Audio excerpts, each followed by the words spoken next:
నేను సభాముఖంగా చెప్తున్నాను, రాష్ట్ర చీఫ్ సెక్రటరీ జవహర్ రెడ్డి గారు ఉన్నారు, ఆయన చాలా ప్రతిభావంతమైన అధికారి అని వేయినోళ్ళ పొగడబడుతున్నారు. ఆయన చాలా క్రియాశీలకంగా వ్యవహరిస్తారట, ఆయన నిజాయితీగా వ్యవహరిస్తారట, రాజకీయాలకి అతీతంగా వ్యవహరిస్తారట. ఈయనకి అధికార యంత్రాంగం మీద పూర్తి అవగాహన, వీరికి పట్టు ఉన్న వ్యక్తి, వీరికి ప్రజా సంక్షేమం పక్కన చాలా అవగాహన, మమకారం ఇదంతా కూడా ఉన్నాయట. ఇవన్నీ చదివి నేను చాలా ఆనందించాను మీ అందరిలాగానే.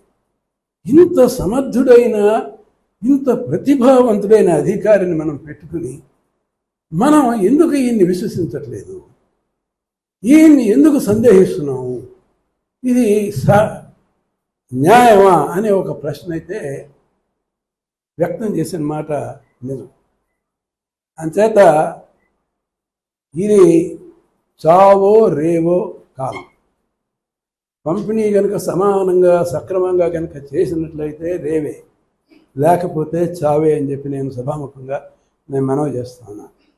అవసరమైతే తిరిగి సమున్నత న్యాయస్థానాన్ని కూడా ఆశ్రయించి, అయ్యా మీరు చెప్పిన సూచనలు నిబద్ధతతో రాష్ట్ర ప్రభుత్వము, ముఖ్యంగా చీఫ్ సెక్రటరీ గారిదే చివరి బాధ్యత, ఆయన అమలు జరిపేలాగా చూడమని చెప్పేసి వారికి మేము మనవి కూడా చేయబడుతున్నాం. ప్రజల పక్కన మాకు ప్రజా ప్రయోజనాలే ముఖ్యం.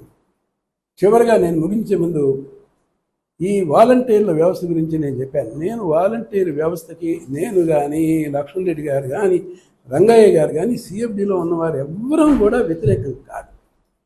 మేమేమంటున్నామంటే దీన్ని రాజకీయ ప్రయోజనాలకి మీరు వాడుతున్నారు, అది మాత్రం తప్పు.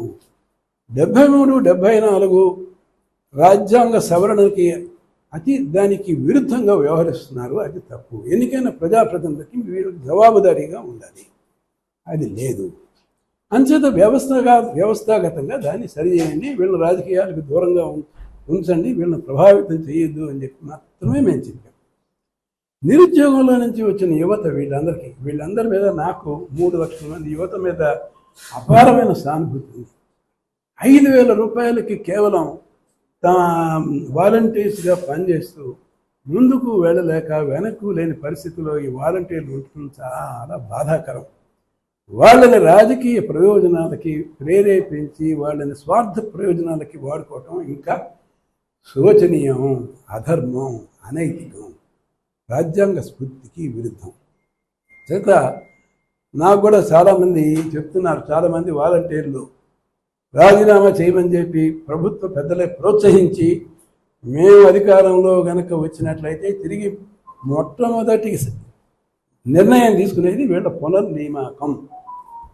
అయ్యా, ఇది న్యాయ వ్యవస్థకి పరిధుల్లో నిర్ణయించాల్సిన విషయం, మీరు నేను నిర్ణయించాల్సిన విషయం కాదు. ఒక వ్యక్తి ప్రభుత్వ పారితోషికం తీసుకుంటూ రాజకీయ కార్యక్రమాల్లో పాల్గొని మళ్ళీ ఎన్నికలు అయిన తర్వాత మళ్ళీ వచ్చి నన్ను పునర్నియామకం చేయమంటే కోర్టులు సమర్థిస్తాయా? ఏమాత్రం సమర్థించు. నేనే ఈ విషయాన్ని గుర్తు చేసి వాలంటీర్లకి, తమ్ముళ్ళు మీరు భ్రమలతో ఉండద్దు, మీ ప్రయోజనాలు కాపాడుకోండి, మీ భవిష్యత్తుని మీరు కాపాడుకోండి, మీకు మంచి భవిష్యత్తు ఉండాలి అని చెప్పి మేము కోరుతున్నాం, అందరం కోరుతున్నాం. సిటిజన్ ఫర్ డెమోక్రసీ కూడా పూర్తి సహకారం చేసి ఈ వ్యవస్థని మెరుగైన వ్యవస్థగా చేయటం కోసం మా ప్రయత్నం మేము తప్పకుండా చేస్తాం. మీకు వ్యతిరేకం మేము కానే కాదు అని నిర్విఘ్నంగా కూడా చెప్పడం కూడా జరిగింది. తరువాత ఎలక్షన్ కమిషన్ వారి దృష్టికి ఒక విషయాన్ని మాత్రం తీసుకున్నాను. నాకు నేను స్వయంగా కొంత లా విద్యార్థిని, రంగయ్య గారి ముందు గొప్పలు చెప్పుకోవటం కాదు, కానీ నేను ఎప్పుడూ ఏ ఒక్క కేసులో కూడా, సుప్రీంకోర్టులో కూడా, హైకోర్టులో కూడా ఇంతవరకు ఓటమి అనేది చూడలేదు. అంతిమ విజయం మనదే. ఎందుకంటే మనం న్యాయసమ్మతంగా, హేతుబద్ధతగా విషయాలు లేవనెత్తినప్పుడు దాని స్పందన ఉన్నత న్యాయస్థానాల నుంచి చాలా మెరుగ్గా ఉంది. ఉన్నత న్యాయస్థానాల మీద నాకు పూర్తి నమ్మకం ఉంది, విధేయత ఉంది.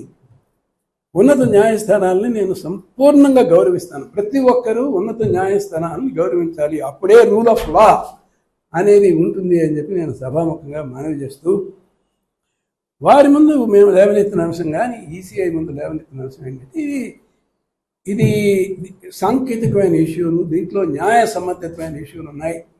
తిరిగి వీళ్ళని పునర్నియామకం చేయటం అనేది తరువాత అసలు వీళ్ళు ఎలక్షన్ ఏజెంట్స్గా కూర్చోవడం అనేది నైతికమా, సమర్థనీయమా, వాంఛనీయమా, విఘ్నతతో మీరే నిర్ణయించండి అని ఎలక్షన్ కమిషన్ కోరాం. ఎలక్షన్ కమిషన్ వారి విఘ్నతతో ఈ విషయం మీద స్పందించి వారు ఏ నిర్ణయం గనక వెల్లడిస్తే అది మనందరికీ శిరోధారి. దాని మీద మళ్ళీ జగడం చేయటం అనేది తగదు. వారి దృష్టికి మాత్రం తీసుకువెళ్ళటం జరుగుతుంది.